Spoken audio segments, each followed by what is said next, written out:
All right, greetings, ladies. Thank you so much for joining us for Lunchtime Love. This is pre recorded. I am Natasha L. Brown, moderator for the group, as well as I am a healing evangelist and holistic advocate. And we are in a treat this week. I have a special guest, Miss Cinda Brown. She is also has a heart for women as well. And she is going to talk with us today about your authentic self. And so we're going to get some steps on how to get there, what it looks like, and what it means. You know, it's not just a cliche. There are some things that we should do, and we may be there and not even realize it. So, Cinda, I'm going to let you introduce yourself and let the ladies know who you are and what you do. Sure. Okay. My name is Cinda Brown, and by my regular trade, I am a school teacher. I teach third grade. Um, and also, I say by my spiritual trade, I am just a minister that loves people, and I just want to do my best for people and for God. So I don't have any fancy dancy titles. I'm just out here just trying to live the best life I can for God and serve people in the process. Presently, this year got really, really laid on my heart because I went through some very traumatic situations this year in 2020. And so God laid it on my heart as I was going through my healing process to start an organization called Free Global. I'm still in the process of, growing that organization and just really figuring out which direction I would go in. But the meat of it is that I really just want women to live an authentic and free life. And so that's just really my goal. And I think that could happen by building authentic relationships with one another and just allowing women to have a voice to kind of like self reflect for themselves and then just provide tools and resources to help them in any kind of way that I can. So wonderful. And I know we met, you were doing something else, which is still was focused on women. And so everything you do is always geared in that direction. So that's why I am always excited to partner with you on anything that we do. So as far as you said, Free Global, but the authentic self piece, a lot of times, especially as women, depending on what role we have put ourselves in, and we may wear many hats, but one role you're more dominant in. So just want to touch bases on what it will look like. So let's do it this way: how to get to our authentic selves, and maybe evaluate whether we're there or not. Okay. Sure. I'm glad you said earlier that I could share a testimony because that's what, when you asked me to speak today, that's immediately what fell in my heart was to just be transparent in the fact that how I got on this journey to saying, oh, I just really want to be my authentic self. I really want to feel free in life is because like many of us, like for myself, I grew up in church. I've been around church at 8 years old. I decided for myself to, receive salvation and just been in church pretty much my whole life. But I came to this point in my life, I say around my 30s, that I was like, okay, I'm in church, I'm doing this, I'm serving, I'm doing all this stuff for people. I feel like, I'm connected to God, but I still feel jacked up. I still have like areas I'm just really struggling in. I'm still struggling with my self esteem, just all these areas. And I think when that kind of hit me in my face, that's when I really, really got on a true journey to say, okay, God, I really want to live this happy life that you talk about, in the Bible. Of course, we know as long as we live, we would face trials and tribulations, but still Mhm. deep down inside, I was just really, really seeking to live a healthy and whole life and a happy life. That life that, that surpasses all understanding, that peace, that happiness, or whatever. And so one of the things I knew I had to do, one, I had to reevaluate my relationship, with God. I had to really figure out really where was I in my relationship with God, because sometimes in church environments, you could begin to come what people want you to become. Or you could just have a relationship built with God, built off of what man is telling you. So I really just had to go back to the basics of, what sometimes people say, finding my first love. So that was my first step, is really, really reconnecting back to God, just really washing my brain and thought process of just religious tradition things I was being taught, and saying, okay, God, I really want to know you. And so Right. as I really got to that point, I just felt like then God could really touch me in an area that I could really be able to begin to self reflect. So my first step was get back really connected with God, just he and I relationship, not a relationship based off a man, not what mama and them told you, not what grandma and them told you. And then that helped me to really start evaluating myself and facing myself, facing the good, the bad, and the ugly. So those were my first two steps. God, then self-reflection. And then when I really started doing like some deep down serious self-reflection and just really facing myself, really sometimes as we some people say, hey, it's difficult sometimes to change things on your own, but I really just begin to rely on God and just reach out to other women or watch other women that were healthy in certain areas, just to kind of have that model in order to see where I was trying to go in this journey of becoming healthy, because sometimes if you don't see healthy, you don't know where to go, so Right. or what direction to go in. So that was very helpful. And then just being transparent with some sisters that you could really confide in and trust, and be like, hey, this is exactly where I'm at. I'm struggling with my self-esteem. I'm struggling with this and that. If nobody can say anything else about me, they can say I am very transparent. I would tell on myself in a minute. So I think transparency is one of those key things too. Transparency is, you know, just a very key area in our lives that I feel will help us to stay on track, and it help us to stay humble as well. Because sometimes we could just be like, sometimes get a little haughty in some areas, but if we just really, Right. really stay humble, be transparent, and say, hey, I struggle in this area. Hey, I need help in this area. So I guess that kind of ties into another thing, which is accountability. So I had to have accountability around me as well. So those are my major things. Okay, God, self-reflection, transparency, which builds into having accountability. So those were some ways I began to live an authentic life. And I just really, even today, take it one step at a time, and day by day, of even still just going to God, trying to go to Him on a daily basis and trying to examine myself. And even if it's just through prayer, or it could be through, okay, I journal today to see exactly where I'm at, and go back and check that journal and see if I've grown in that area. So those are some of the key things I use. I know everybody's journey could be different, but those are some of the steps I took. So beautiful, and that there are a lot of points that I'm always working with as far as clients, and then just in the group sharing. The journaling piece is always a big thing.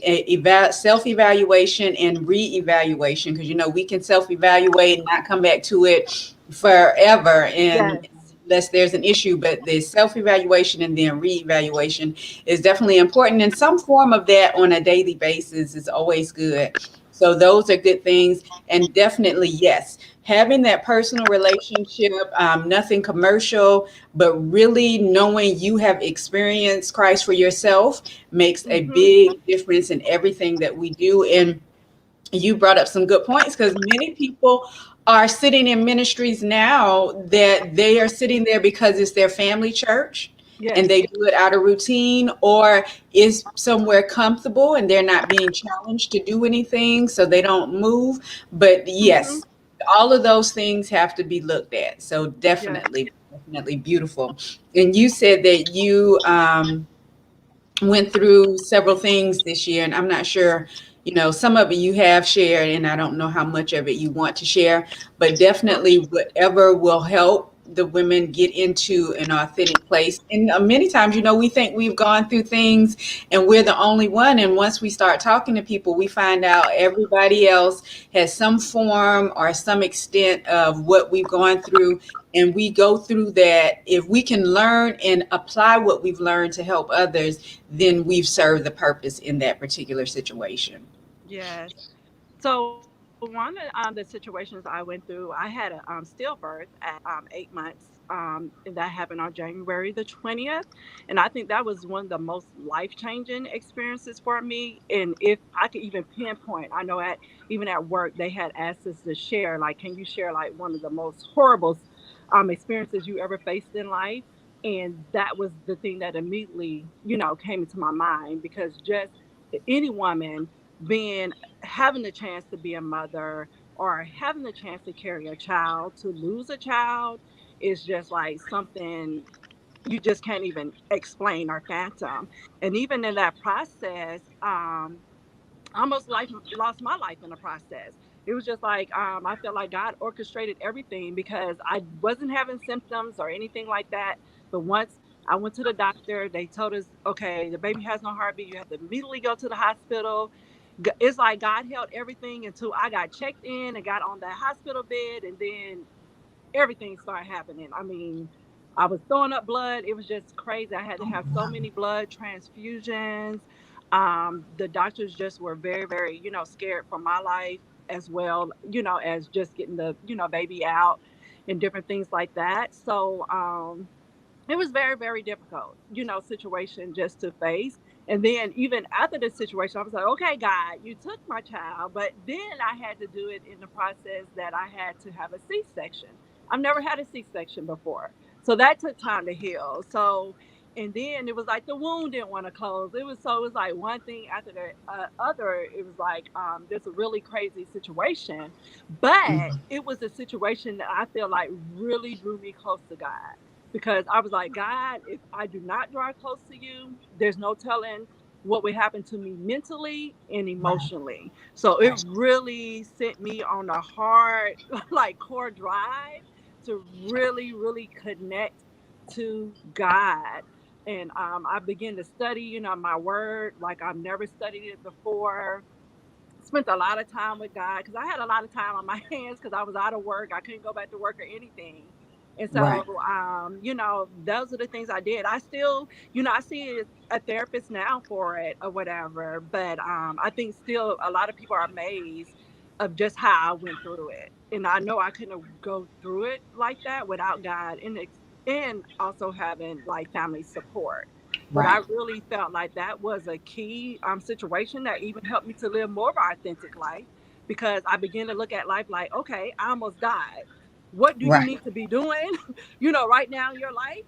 Because that would have been your last day. So it made me start living like more freely, because I'm like, you never know. I don't have time Right. to be playing around and messing around and doing different things. And it really helped me to really, really embrace myself, because that was one of the area I really struggled in. I knew, I was different. I knew I was unique. I know I think differently than most people. I'm that oddball in the, room. Like when people say this, and I'm like, I don't look at it that way, So it really made me just embrace me, just Mm, exactly for who I am. No matter if no one agrees or think the way I think, I love Cinda and I embrace Cinda, because Cinda almost lost Cinda. So right. Cinda better love Cinda and, treat Cinda the correct way. So I could really flourish and progress and do the things that I, feel like I'm put on this earth to do. So, Yeah, mhm. and that beautiful. And we are definitely glad that you are coming out and transforming and changing and using it as a positive and not, getting stuck in that situation emotionally, spiritually, or mentally where Right. you can't be who you were called to be. So I'm Hmm. glad it's pushing you in the right direction towards your purpose. And you touched on therapy. And many times we think we only need therapy if there's something that going wrong, but therapy definitely can assist with, like you said, giving us a different outlook, giving us a different view on a particular situation, helping us avoid going through situations where we think we would be pushed towards a therapist. So, what is it that you would recommend for women to um, if they're not able to, and right now it's so affordable because many places are even offering free sessions depending on what the situation is. But Hmm. why is that so important? Because as you mentioned, you're a minister, many ministries don't advocate to get that mental health. Yeah.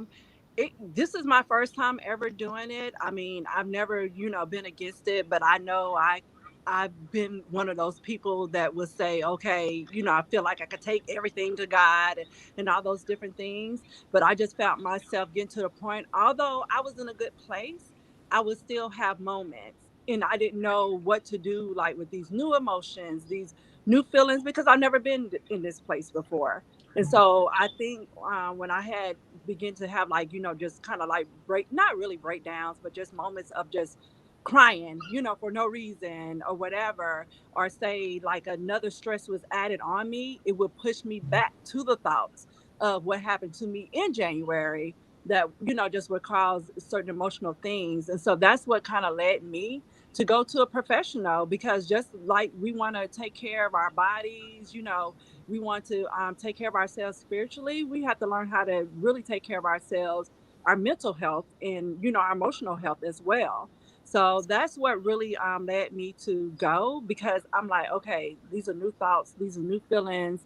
And it's a situation you just can't go to just anyone. Because I remember putting out, like in a spiritual group that I was a part of, like, hey, I'm struggling today. And I told them my situation. I was kind of scared to do it because I didn't want to get beat down by religion.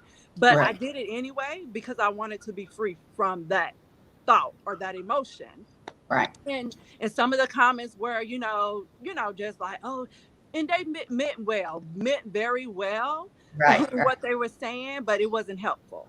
So Hmm. I just said, okay, God, I'm ready to go to someone that has, the professional tools to help me figure out these new emotions and navigate through these new emotions. And it's so funny that you talked about journaling, because that was one of the my first therapy sessions. That's what she was telling me to do. You have to really face it, say your child's name as much as you can, and begin to journal the thoughts and feelings. Because my son's name was Tristan, and so it's been very, very, very helpful. Just a really good tool to help me navigate through the process and know my feelings. Right. And Hmm. acknowledging feelings are definitely important. And, a lot of times, not just as women, but like you said, in a spiritual setting, you would think you can express yourself freely without, any backlash, shame, or persecution, or any of that. But many times, like you said, people are not trained.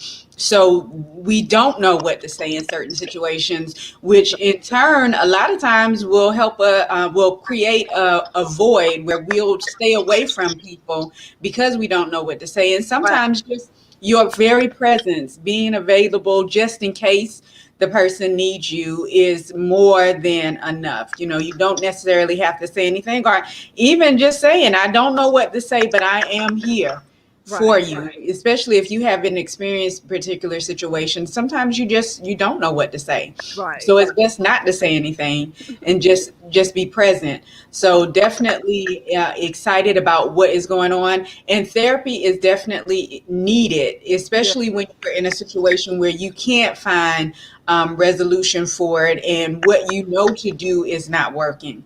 And I know when I went to therapy, we had a block of time for that particular situation, and it was very helpful because of the point of talking to someone that knows nothing about the situation.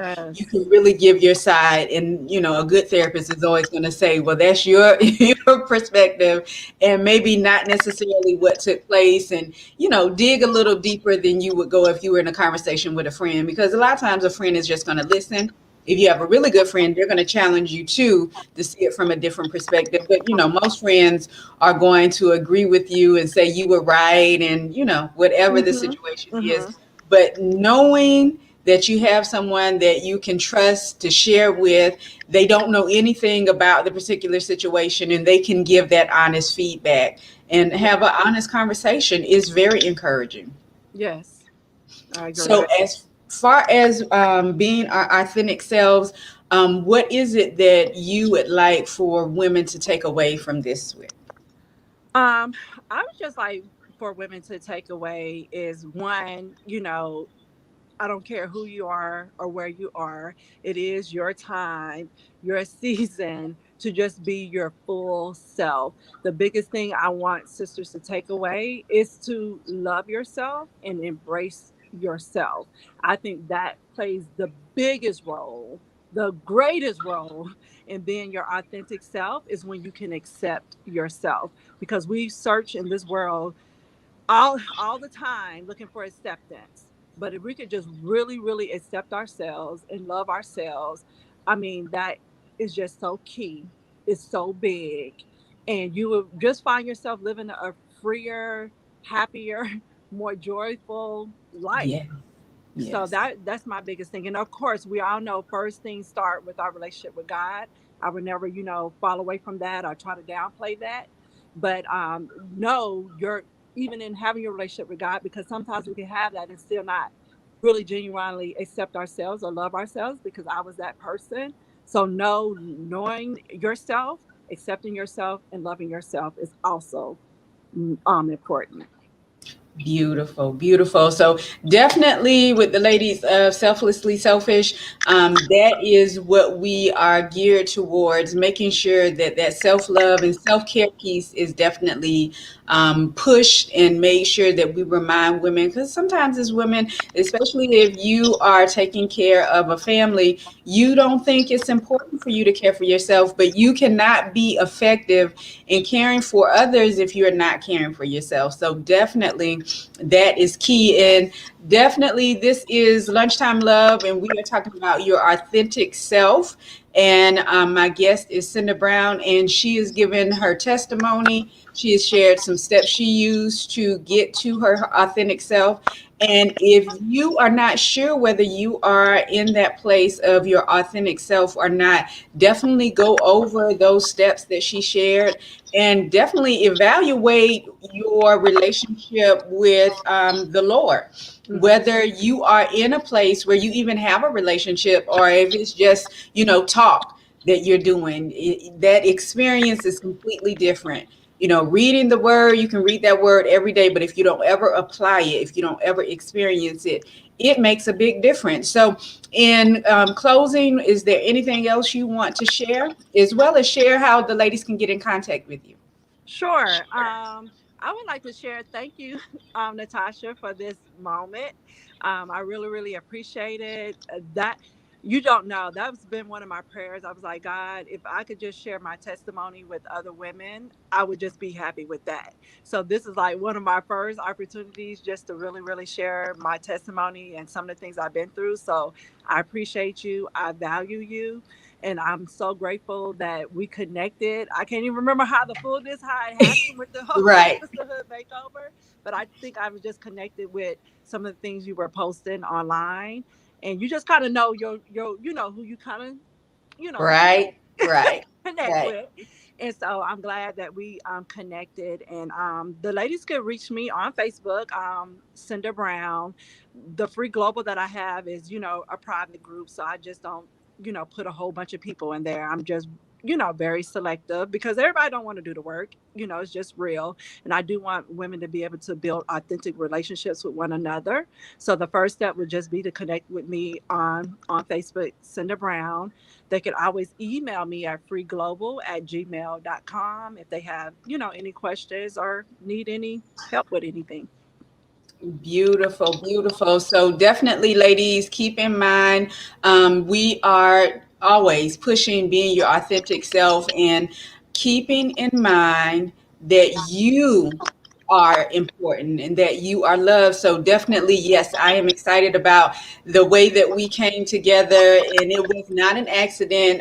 It was definitely intentional, and I'm excited about the things that we have done and will do. So you Yeah. are very welcome. I'm glad you accepted the invitation to come on and to share. And I am looking forward to what God will continue to do through you. And I am excited about what Free Global will be doing to assist women, because that's a big thing, pushing women in the right direction, because we are the basically the change that is Yeah. needed. And many times we don't realize that because we're not fully operating in our purpose. So when we can fully operate in our purpose, it makes a big deal and a big difference not just in our lives, but in those that we interact with in our home, on our workplace, in schools, everywhere. So we definitely are needed to be our authentic selves. So again, ladies, you have joined us for Lunchtime Love. I am excited about what took place. Again, this was pre-recorded, so you can still comment, you can still interact if you have questions, and I'll tag Cinda so that she can answer those questions. And as always, we are here every Tuesday at noon for Lunchtime Love. And keep in mind that we are having prayer and encouragement each Sunday at 9 p.m. in the group. So if you have prayer requests, you can always post those or inbox me to share those so that we can pray with you and make sure that God is able to pour every promise into your life that He has in His Word. So, ladies, as always, I'm Natasha L. Brown. I love you. And remember that self love, self care, and self compassion are your superpowers. Have a beautiful week. Thank you.